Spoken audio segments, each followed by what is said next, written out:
नमस्कारम, हमारे चैनल वैदेही में आपका स्वागत है। हमारे चैनल को लाइक करें, सब्सक्राइब करें एंड शेयर करें। आज की हमारी कहानी का शीर्षक है गरुड़ के जन्म तथा विष्णु वाहन बनने की कथा।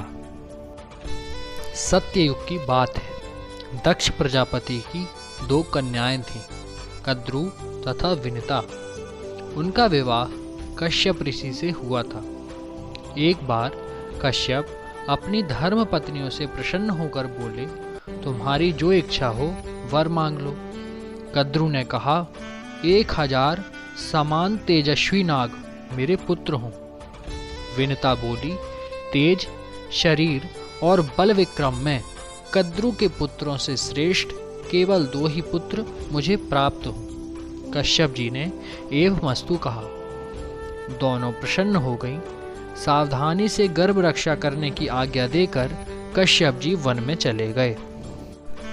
समय आने पर कद्रु ने 1000 और विनिता ने 2 अंडे दिए। दासियों ने प्रसन्न होकर गर्म बर्तनों में उन्हें रख दिया। 500 वर्ष पूरे होने पर कद्रु के तो 1000 पुत्र निकल आए, परंतु विनिता के 2 बच्चे नहीं निकले। विनिता ने अपने हाथों एक अंडा फोड़ डाला। उस अंडे का शिशु आधे शरीर से तो पुष्ट हो गया था, परंतु उसका नीचे का आधा शरीर अभी कच्चा था। नवजात शिशु ने क्रोधित होकर अपनी माता को श्राप दिया, माँ, तूने लोभवश मेरे अधूरे शरीर को ही निकाल लिया है, इसलिए तू अपनी उसी सौतन की 500 वर्षों तक दासी रहेगी जिससे डाह करती है। यदि मेरी तरह तूने दूसरे अंडे को भी फोड़कर उसके बालक को अंगहीन या विकृतांगना किया तो वही तुझे इस श्राप से मुक्त करेगा।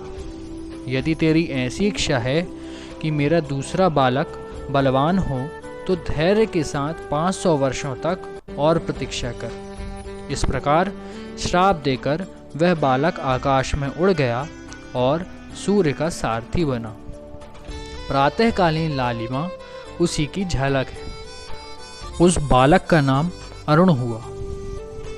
एक बार कद्रु और विनिता दोनों बहनें एक साथ घूम रही थीं कि उनके पास उच्चैःश्रवा नामक घोड़ा दिखाई दिया।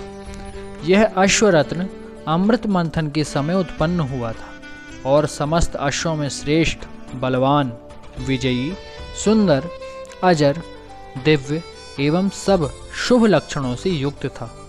उसे देखकर वे दोनों आपस में उसका वर्णन करने लगी। कद्रु ने कहा, बहन, जल्दी से बताओ तो यह घोड़ा किस रंग का है? विनिता ने कहा, बहन, यह अश्वराज श्वेत वर्ण का है। तुम इसे किस रंग का समझती हो? कद्रु ने कहा, अवश्य ही इस घोड़े का रंग सफ़ेद है, परंतु पूंछ काली है। आओ हम दोनों इस विषय में बाजी लगाएं। यदि तुम्हारी बात ठीक हो तो मैं तुम्हारी दासी रहूं, और यदि मेरी बात ठीक हो तो तुम मेरी दासी रहना। इस प्रकार दोनों बहनें आपस में बाजी लगाकर दूसरे दिन घोड़ा देखने का निश्चय करके घर चली गईं।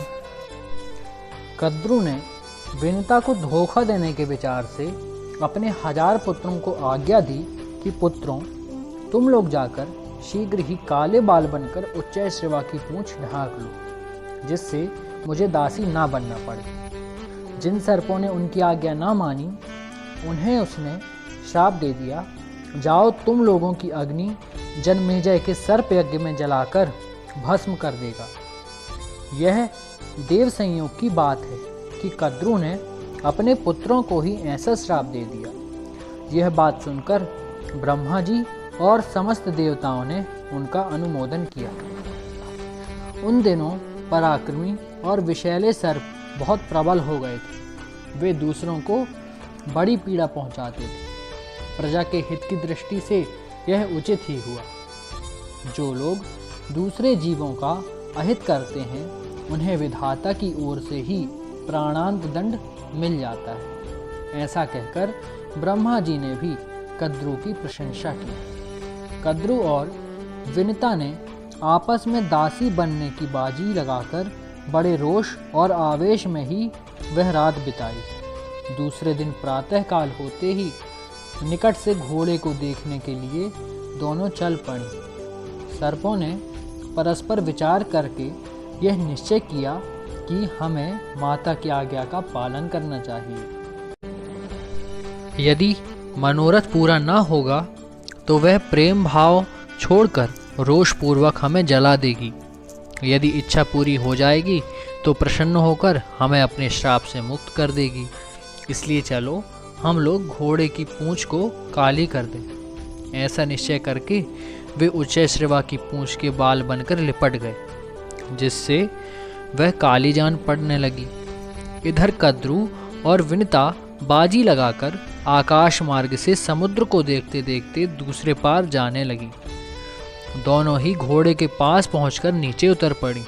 उन्होंने देखा कि घोड़े का सारा शरीर तो चंद्रमा की किरणों के समान उज्जवल है, परंतु पूंछ काली है। यह देखकर विनिता उदास हो गई। कद्रू ने उसे अपनी दासी बना लिया। समय पूरा होने पर महातेजस्वी गरुण माता की सहायता के बिना ही अंडा फोड़कर उससे बाहर निकल आए। उनके तेज से दिशाएं प्रकाशित हो गईं। उनकी शक्ति, गति, दीप्ति और वृद्धि विलक्षण थी। नेत्र बिजली के समान पीले और शरीर अग्नि के समान तेजस्वी था। वे जन्मते ही आकाश में बहुत ऊपर उड़ गए। उस समय वे ऐसे जान पड़ते थे मानो दूसरे बड़वानल ही हों।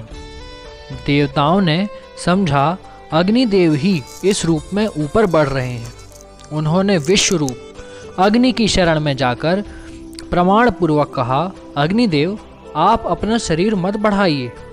क्या आप हमें भस्म कर देना चाहते हैं? देखिए देखिए, आपकी यह तेजोमयी मूर्ति हमारी ओर बढ़ती आ रही है।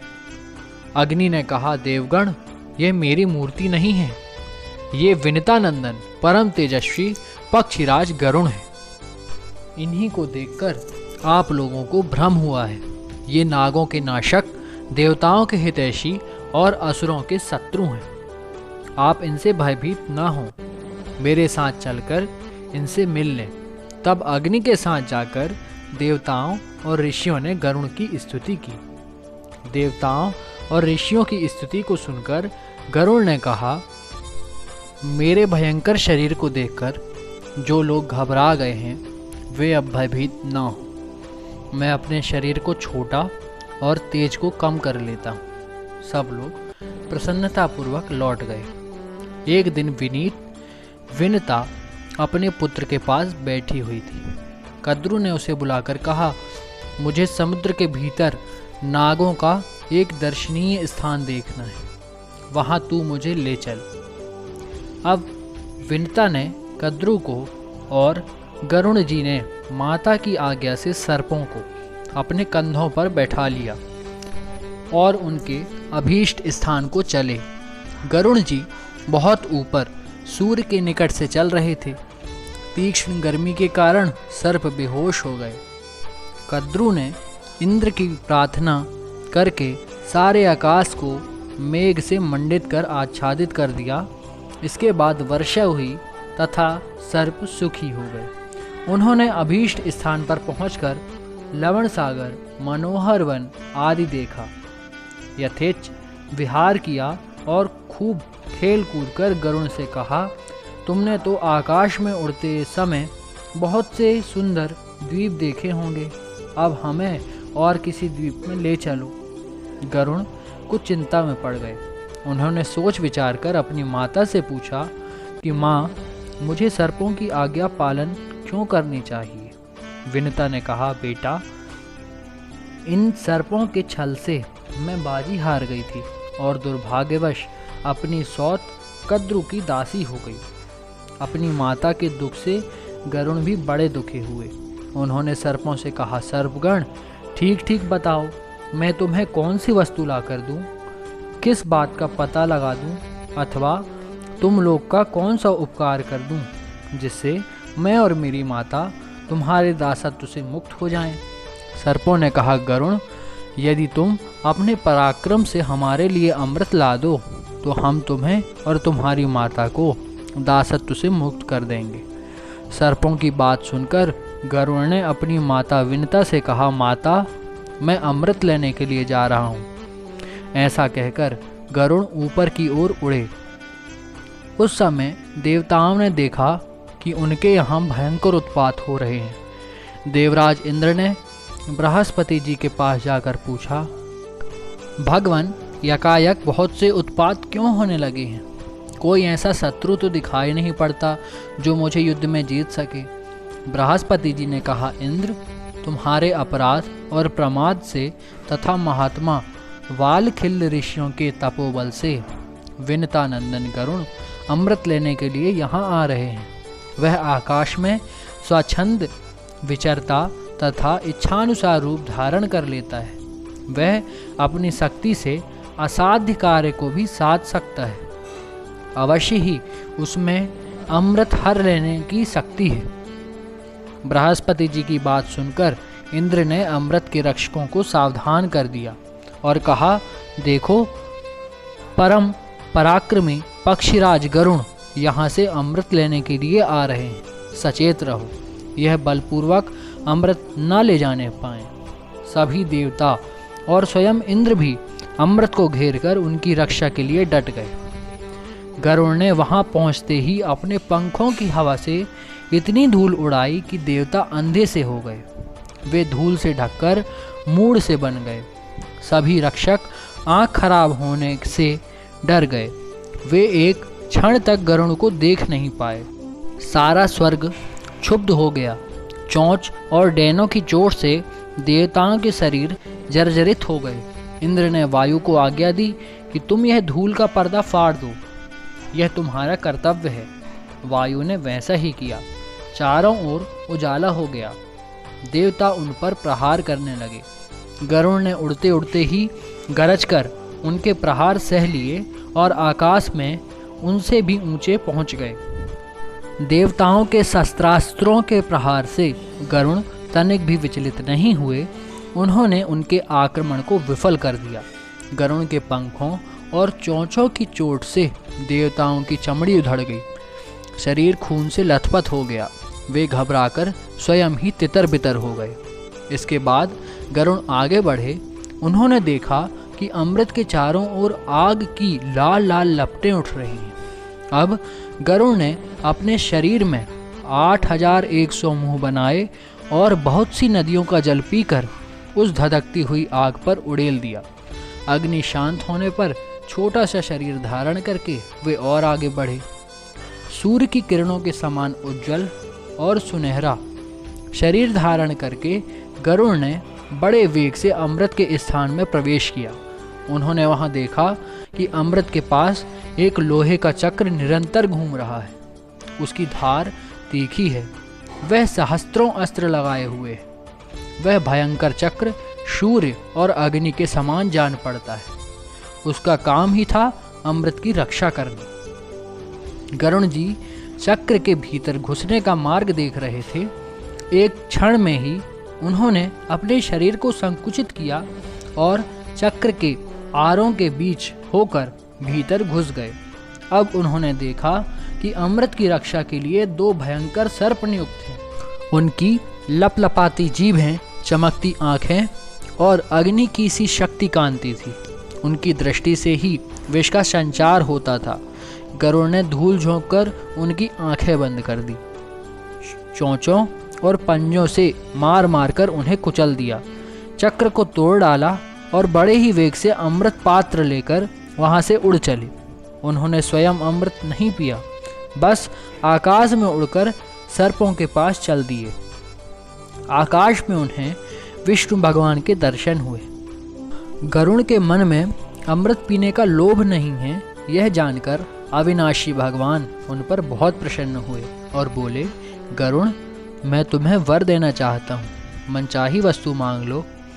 गरुड़ ने कहा, भगवान, एक तो आप मुझे अपनी ध्वजा में रखिए, दूसरा मैं अमृत पिए बिना ही अजर अमर हो जाऊं। भगवान ने कहा, तथास्तु। गरुड़ ने कहा, मैं भी आपको वर देना चाहता हूँ, मुझसे कुछ मांग लीजिए। भगवान ने कहा, तुम मेरे वाहन बन जाओ। गरुड़ ने ऐसा ही होगा कहकर उनकी अनुमति से अमृत लेकर यात्रा की। इस प्रकार गरुड़ भगवान विष्णु के वाहन बने। अब तक इंद्र की आंखें खुल चुकी थी। उन्होंने गरुड़ को अमृत ले जाते देखा। क्रोध से भरकर वज्र चलाया। गरुड़ ने वज्राहत होकर हंसते हुए कोमल वाणी से कहा, इंद्र, जिनकी हड्डी से यह वज्र बना है, उनके सम्मान के लिए मैं अपना एक पंख छोड़ देता हूँ। तुम उनका भी अंत नहीं पा सकोगे। वज्राघात से मुझे तनिक भी पीड़ा नहीं हुई है। गरुड़ ने अपना एक पंख गिरा दिया, जिसे देखकर लोगों को बड़ा आनंद हुआ। सबने कहा, जिसका यह पंख है उस पक्षी का नाम सुपर्ण हो। इंद्र ने चकित होकर मन ही मन कहा, धन्य है यह पराक्रमी पक्षी। उन्होंने कहा, पक्षीराज, मैं जानता हूँ कि तुम में कितना बल है, साथ ही तुम्हारी मित्रता भी चाहता हूँ। गरुड़ ने कहा, देवराज, आपके इच्छानुसार हमारी मित्रता रहे। बल के संबंध में क्या बताऊँ? अपने मुँह से अपने गुणों का बखान, बल की प्रशंसा सत्पुरुषों की दृष्टि में अच्छी नहीं है। आप मुझे मित्र मानकर पूछ रहे हैं तो मैं मित्र के समान ही बतलाता हूँ कि पर्वत, वन, समुद्र और जल सहित सारी पृथ्वी को तथा इसके ऊपर रहने वाले आप लोगों को अपने एक पंख पर उठाकर मैं बिना परिश्रम उड़ सकता हूँ। इंद्र ने कहा, आपकी बात 16 आने सत्य है। आप अब मेरी घनिष्ठ मित्रता को स्वीकार कीजिए। यदि आपको अमृत की आवश्यकता ना हो तो मुझे दे दीजिए। आप यह ले जाकर जिन्हें देंगे वे हमें बहुत दुख देंगे। गरुड़ जी ने कहा, देवराज, अमृत को ले जाने का एक कारण है। मैं इसे किसी को पिलाना नहीं चाहता हूँ। मैं इसे जहाँ रखूँ वहाँ से आप उठा लाइए। इंद्र ने संतुष्ट होकर कहा, गरुड़, मुझसे मुँह मांगा वर मांग लो। गरुड़ को सर्पों की दुष्टता और उनके छल के कारण होने वाले माता के दुख याद आया। उन्होंने वर मांगा, ये बलवान सर्प ही मेरे भोजन सामग्री हो।